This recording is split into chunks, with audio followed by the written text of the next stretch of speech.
You got plans for the evening? Cancel them. You got a 401k? Cash it out. You got a mom? Call her up. Tell her that you love her, that she raised you right, and that what you're about to do is not her fault. 'Cause you are going to New York City, baby! I hope you've been brushing up on your jaywalking. But you're not going to Broadway. Oh no, no musical theater grandeur for you, though I'm sure you're extremely talented, and no hedge fund managing either. No, you are destined for a greater pursuit.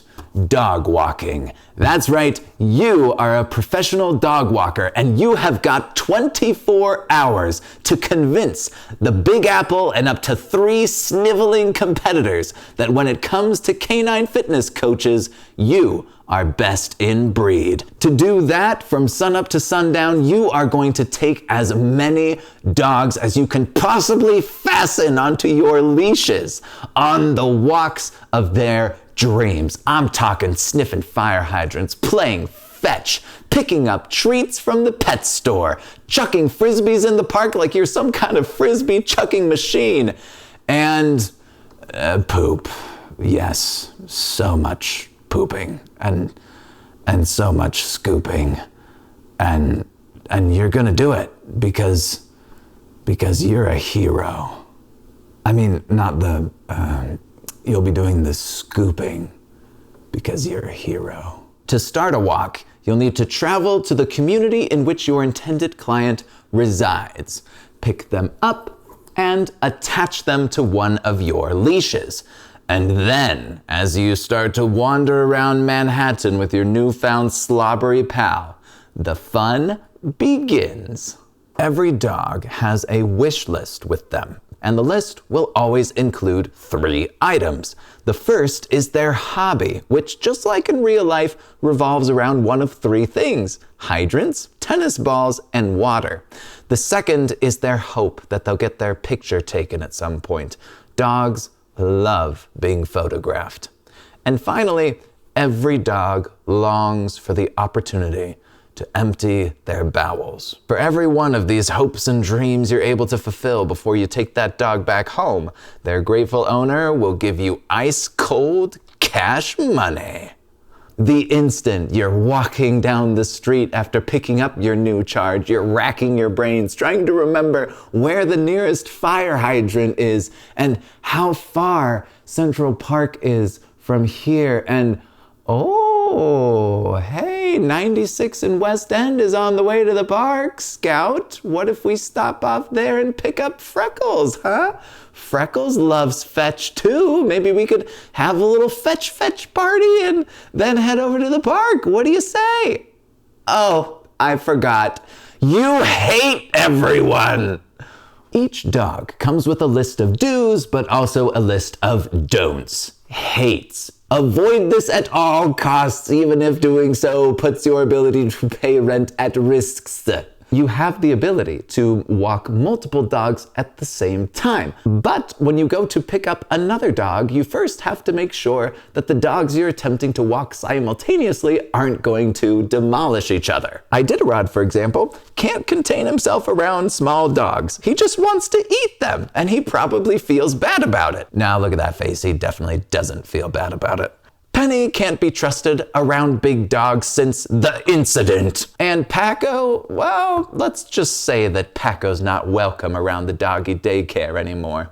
But great news! Just like people, dogs will behave better if you feed them enough sugary treats. Buy puppy snacks from pet stores around town, and when you've got a problem pooch, slip them a milk bone to bribe the diatribe aside, allowing you to walk even the most misanthropic mutts in tandem with any dog.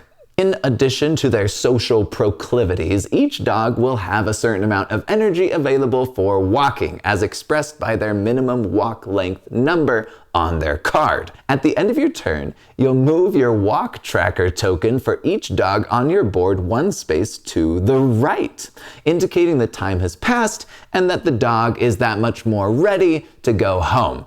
After your walk tracker reaches the number indicated by their minimum walk length, you will have that many rounds in which to return the dog home. And this is crucial because returning the dog late means that you won't get tipped and you won't get reviewed. And that is really just not good. Speaking of reviews, let's take a look at those.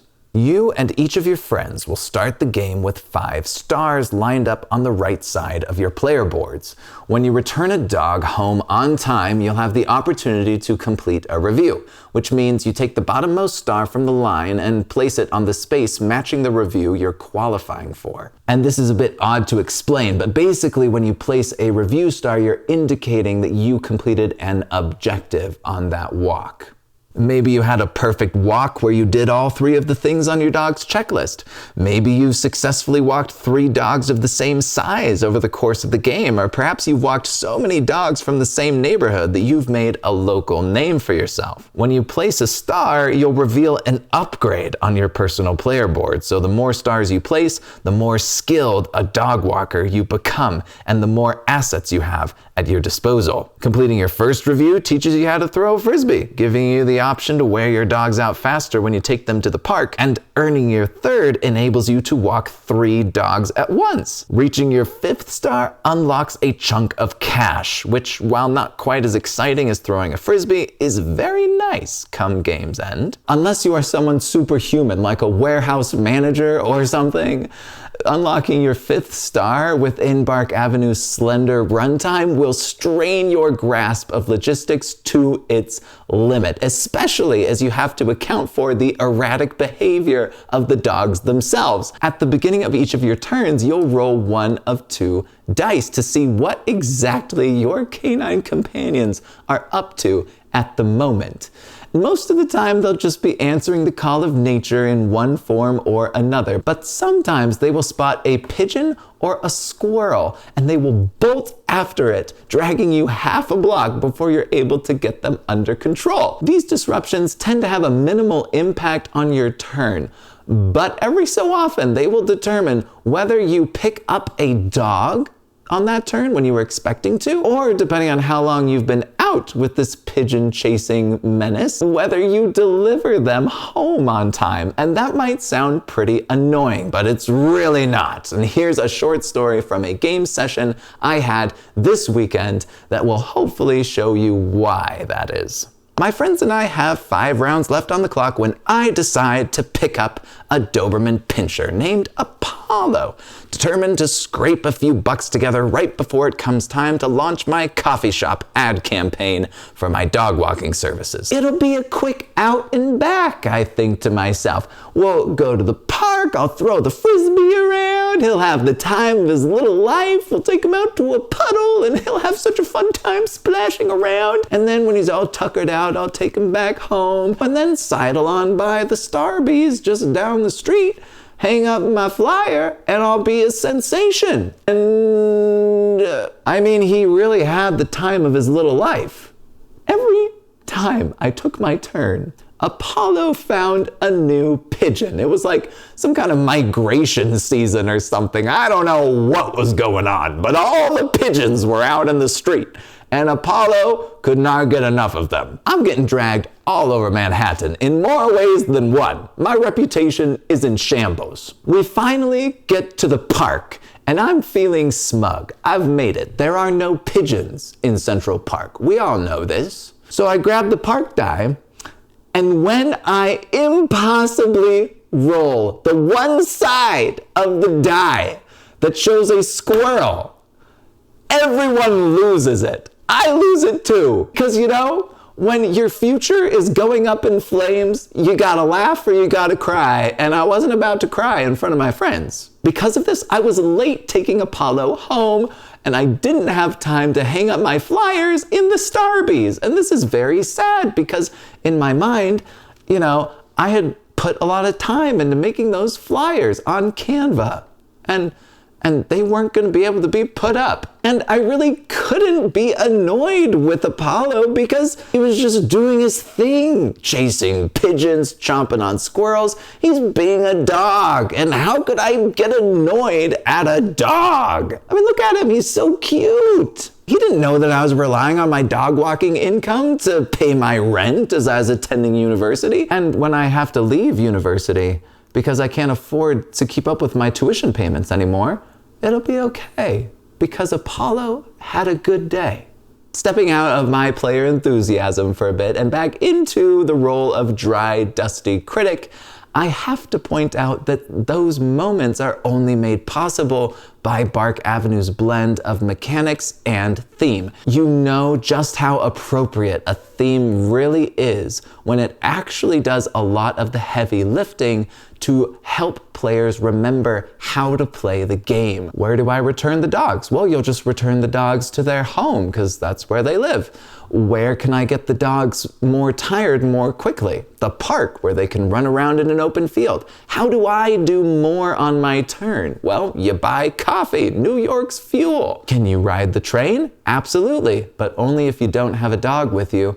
It's all very intuitive. Except for the fact that the coffee doesn't give you any extra movement. That just seems a little strange because if the coffee enables you to take your dog's photo and pick up a treat for them in the same turn, it would just make sense if it could help you move an extra block or so, but it doesn't, and that's a little weird.